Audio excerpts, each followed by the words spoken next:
I'm a cemetery operations coordinator, or you can simply refer to me as a cemetery manager. Part of my responsibilities involve meeting with guests and the families of the deceased to arrange funerals, manage plot sales, and so on. A man in his 30s named Antonio, who was a deeply spiritual person, once came in to buy a plot for his ailing father who was in hospice.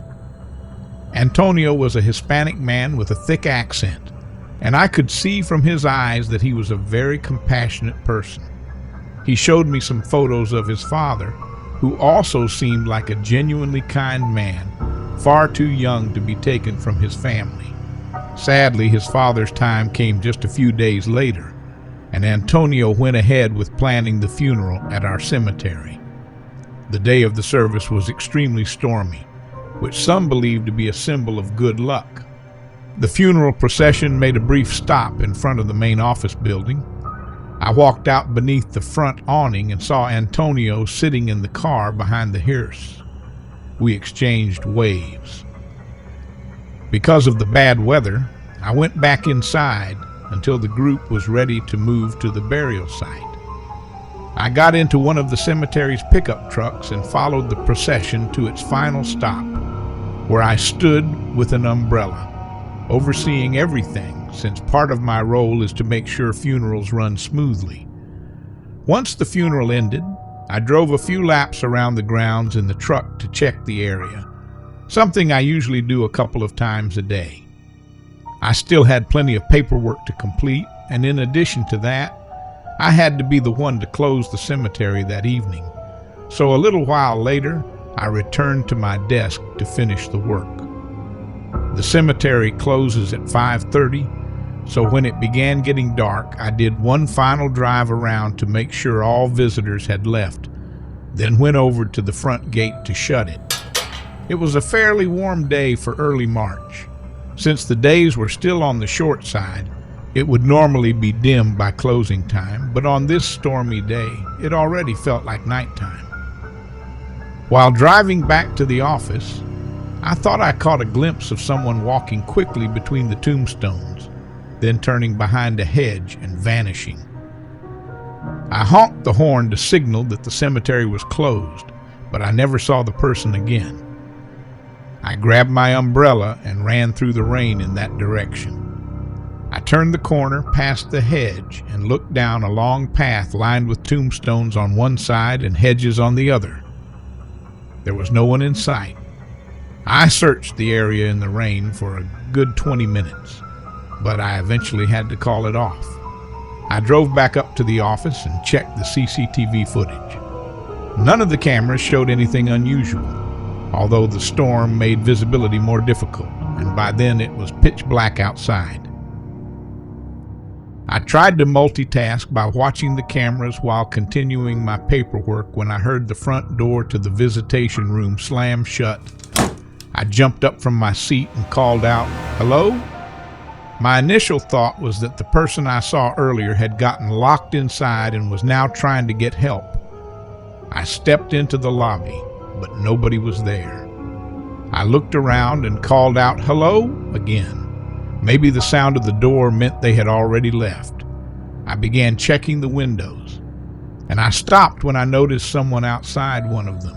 A man was staring in with a blank look. I gasped and stumbled backward, but he didn't react.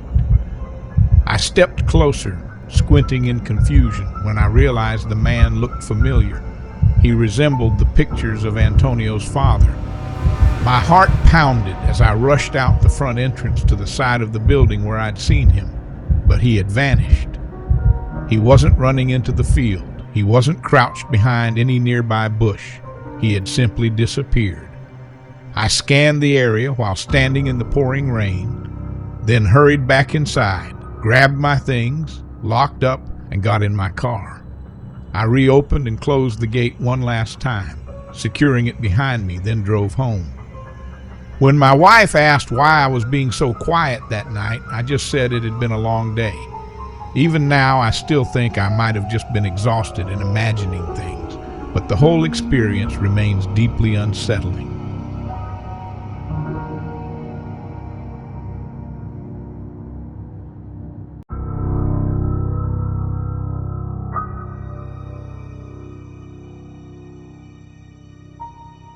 My name is Jeremy. This happened in late October when it was chilly and windy. I live in a fairly large town. It's very old and poor, with early 18th century style buildings.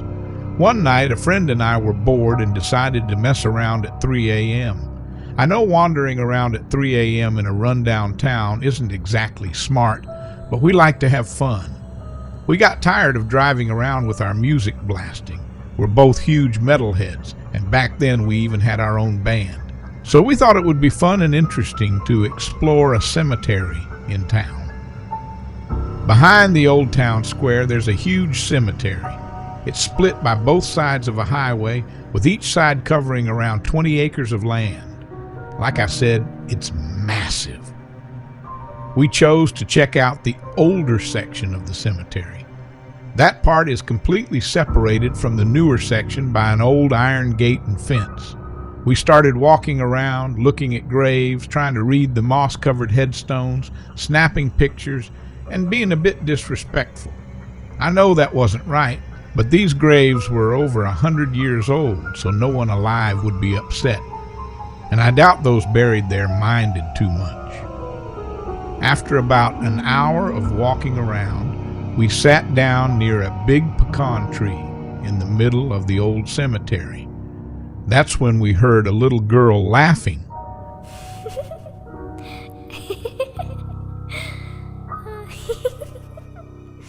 I mean, it sounded like it was really close to us. At first, I thought maybe it was a toy someone had left on a child's grave. I don't scare easily, so I figured it was just motion activated or something. We aren't the type to get frightened easily, so we just laughed, said how creepy it was, and kept talking while soaking in the spooky vibe. Then, like in every story like this, I suddenly got that strange feeling of being watched. Again, I figured it was just my mind playing tricks on me. Then my friend said he thought he saw someone in the shadows near a small patch of woods next to the cemetery, which we were really close to at the time. That's when we started getting a little creeped out and decided it was time to leave. The same laugh played again, and this time we also heard leaves crunching like someone was walking. That's when we took off running. We raced down the hill that led out of the old cemetery and toward where my car was parked. I had never run so fast in my entire life. It felt like that laughter was chasing us. We both instantly switched into full-on fight-or-flight mode, running as fast as possible without thinking. The sounds behind us stopped right as we reached my car. I got in, started the engine, put it in drive, and pulled onto the highway without checking for traffic. Luckily, no one was coming. We drove down the road to the only gas station open that late to inspect the back of my car. On the way, we were both talking about how we were worried someone had messed with it. We got out to check, and right away we saw that the back doors were open. I'm absolutely sure that neither of us ever opened them. There was no reason for them to be open at all. I looked in the back seats, made sure nothing was there, got back in, and sped off. I'm still puzzled about what really happened that night. I don't know if we were just overreacting or not. All I know is that every time I tell this story, I still get that strange feeling like something is right behind me.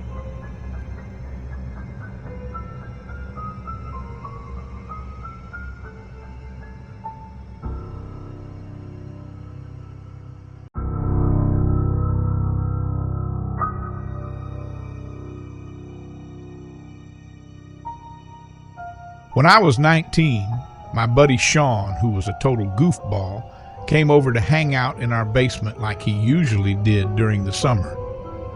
I remember he had a Coke bottle in his hand, and I was eating Wendy's when he suggested we check out that creepy little cemetery across town. It was the most random suggestion, and I even told him so. Still, we didn't have school the next day, and I knew exactly which cemetery he meant. I'm not sure if it even counts as a proper cemetery. It's just a small plot of land with maybe 100 tombstones at most. The tombstones looked really ancient, and any time we passed by, it never seemed like anyone had visited in years. The place probably dated back a couple of centuries, and it had this super eerie feel to it, especially since it was enclosed by a Gothic metal fence. It was also bordered by woods on two sides, a road on another, and an old abandoned building on the last side. Everything about it just gave off creepy energy. Sean had to do a little convincing, but he eventually got me interested in checking it out too. Fittingly, the sky was overcast with this reddish hue, which added to the spooky vibe. Sean parked his Honda along the side of the road. I told him to pull up a bit more so it wouldn't look suspicious. It was a road with very little traffic, so our car could easily raise suspicion. He drove forward a few hundred feet, and we got out and cut through the trees to avoid being seen entering the cemetery. Hopping the fence from the woods was simple. It was only about 3 or 4 feet tall. Sean took the lead on this adventure, since it was mostly his idea. He guided us through the spooky little burial ground, and we started checking out the old tombstones. Most of them appeared to be from the 1800s. Some of the writing on the stones had become unreadable over time.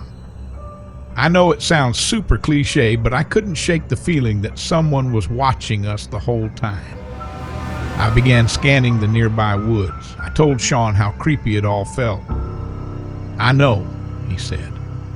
Still feeling that uneasy sensation, I glanced over at the abandoned building next to the cemetery, focusing on one of the windows. For just a second, I was sure I saw someone standing there, even through the fog, grime, and dirt on the glass. They either slowly ducked or stepped away from the window.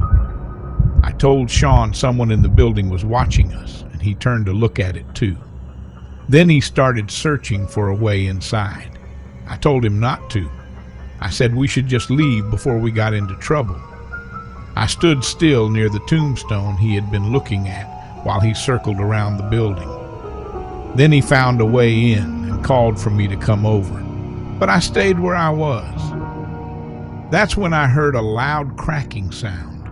I looked in that direction and saw an older man, probably in his mid-50s.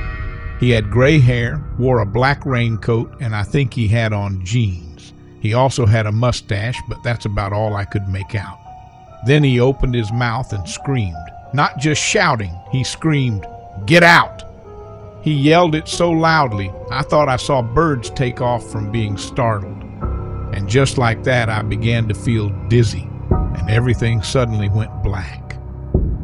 The next thing I knew, I was waking up while being dragged through the woods. I panicked at first, thinking someone was trying to kidnap me. But when I turned and got up, I realized it was only Sean. Sean was clearly panicking about something. He told me to follow him and run straight to the car, so I didn't ask any questions. As we ran through the woods, I heard footsteps closing in behind me. When I looked back, I realized someone was chasing us, so I sprinted even faster. We reached his Honda, and he threw it in drive before the engine had even fully started. While he had been inside that abandoned building, Sean saw a Baphomet sigil painted on the wooden floor, which is a known satanic symbol. Around the symbol were a bunch of creepy dolls with button eyes. He didn't get to look around much more inside the building because he heard the old man screaming at me outside. He rushed out and found me lying unconscious on the ground. The old man was slowly approaching me. Sean started pulling me away from the guy and into the woods. He actually lifted me up and tossed me over the fence to get me out of there. I came quickly after that, and we took off running. I've only fainted once in my life, and it was that night. I don't know what caused me to pass out, but the fact that it happened near a cemetery with a satanic ritual building next to it makes the whole thing even more unsettling.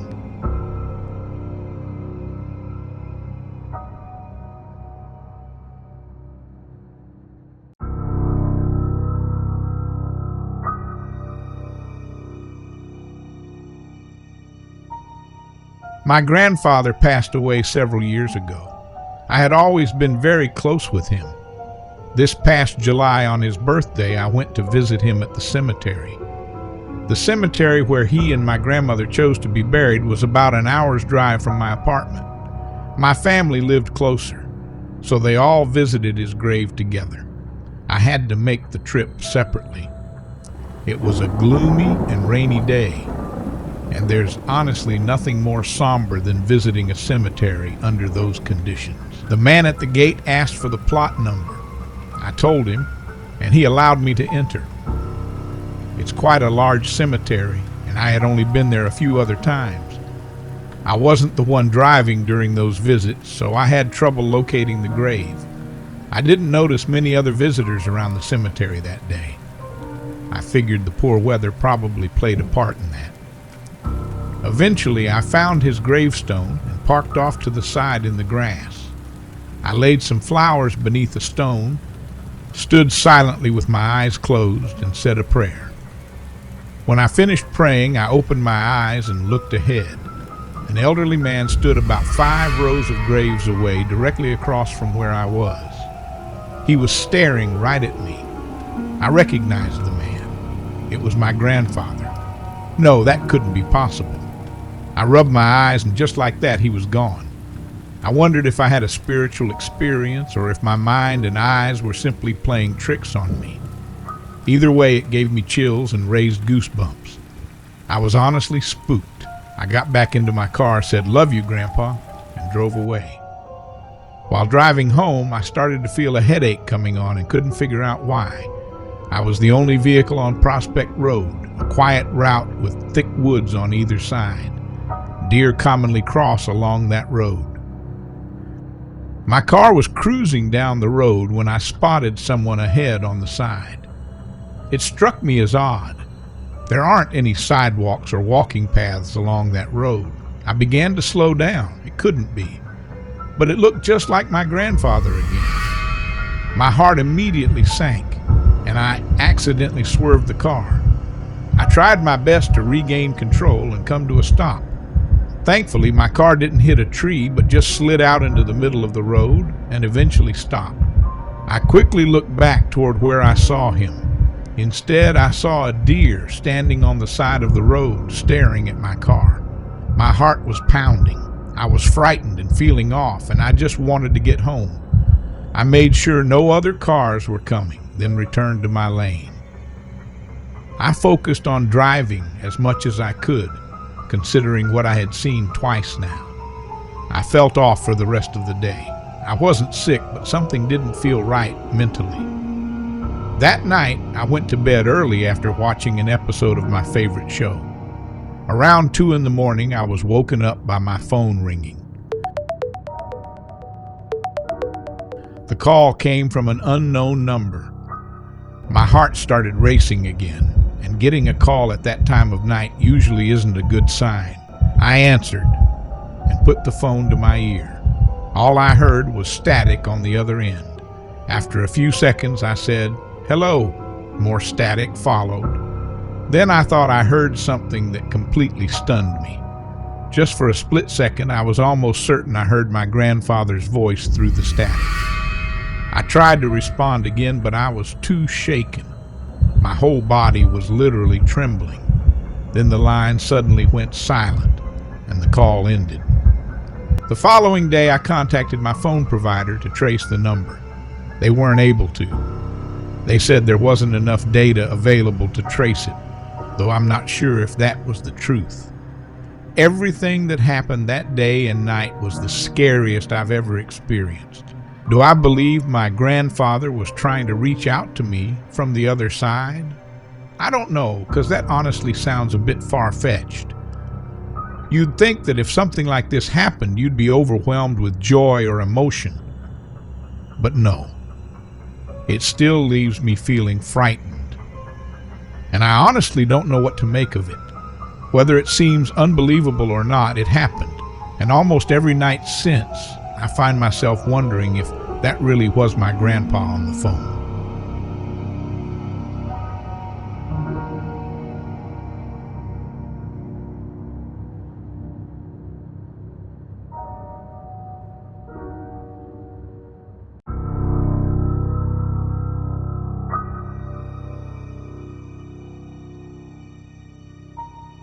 My friends and I made some really dumb choices when we were teenagers. I was about 17 or 18 when this took place. It was October and I wanted to do something scary to celebrate Halloween. There's a small cemetery about 10 minutes from where I live, and when I was drunk with a couple of friends, I said we should sneak into it. I'll make up names for my friends, Ryan and Mike. We were hanging out at Ryan's house. He never drank, ever. So when I came up with the idea, he was the one who drove us to the cemetery. Mike and I were mostly the ones leading the idea. Ryan was just tagging along, but since he hadn't been drinking, it made sense. Ryan parked in a parking lot across the street. It was a ghost town by then, since it was well past midnight. We made sure nobody was around to see us before hopping the fence into the cemetery. It wasn't completely pitch dark, but it was hard to see more than about 10 feet ahead, so we all used our iPhone flashlights. There didn't seem to be any night security around, so we spread out a bit from each other. Ryan looked like he was sticking close to Mike. I could still tell where they were by their flashlights. I wandered a bit farther out by myself and decided to start filming a creepy video. I began recording, with the light on, of course. I recorded some old headstones and the generally eerie feeling of the cemetery at night. I didn't see Ryan or Mike anymore, so I went to look for them while still recording. I stared at my phone screen and froze. There was a woman in what looked like a white gown or dress with long grayish hair. She had her head lowered toward the ground. I lifted my head to see her in real life, but she was gone. I started stepping backward. I looked at my phone screen again, and there she was once more. Only this time she was staring directly at the camera, or rather at me. I looked up from the screen again, but couldn't see her anymore. So I glanced down at the phone again, and she was moving toward me. I started screaming for Ryan and Mike while running away from that area. I couldn't see their lights anywhere nearby. They weren't responding to my shouts. I started thinking they were trying to mess with me, so I ran back toward the cemetery fence to hop over and get out. I got to Ryan's car and messaged both of them, telling them to get out of the cemetery now. They showed up at the car a few minutes later. Once we were all inside the car, I played the video for them. They had the same horrified looks I had. Watching the full video now, I saw the woman slowly lift her head from the ground and then start looking at me. She began to move toward me. You could only see her for about 1 or 2 seconds before I started screaming and running in the video. The way she moved, there was no leg motion visible. It honestly looked like she was floating. I still have the video saved on my old iPhone 4S, but the thing won't turn on anymore. It just freezes at the Apple logo screen. I don't want to reset it until I can find a way to get the video off of it. My friends are convinced the woman in the video was just a real person who happened to be in the cemetery that night. But since I was the one who actually saw her and could only see her through the phone screen, let's just say I never believed in the paranormal until that night.